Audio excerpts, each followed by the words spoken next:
1. Will compulsory disclosure of assets tackle corruption? GS Paper 4, Probity in Governance, Challenges of Corruption. What is the context about?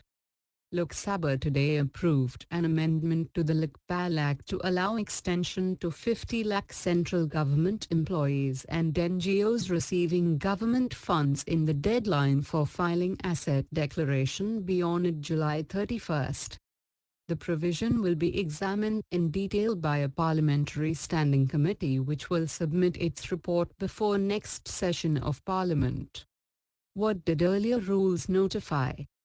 As per the rules notified under the Lokpal and Lokayuktas Act 2013, every public servant shall file declaration, information and annual returns pertaining to his assets and liabilities as well as for his spouse and dependent children on March 31st every year or on or before July 31st of that year. As per rules, organizations receiving more than Rs 1 crore in government grants and donations above Rs 10 lakh from abroad fall under the ambit of Lokpal.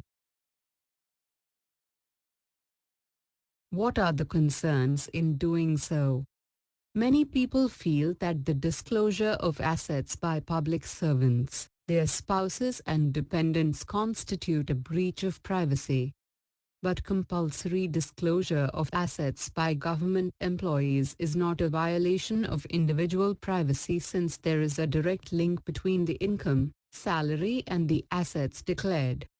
Will asset declaration clean up the system or stem the tide of corruption? Public disclosure of assets serves two purposes: preventative and as an aid to prosecution when allegations of corruption come up. The obvious marker of corruption in the Indian context is disproportionate assets. It is difficult to catch someone in the act of bribing or receiving a bribe. The only case that can be made is one of disproportionate assets which becomes evident when one declares them.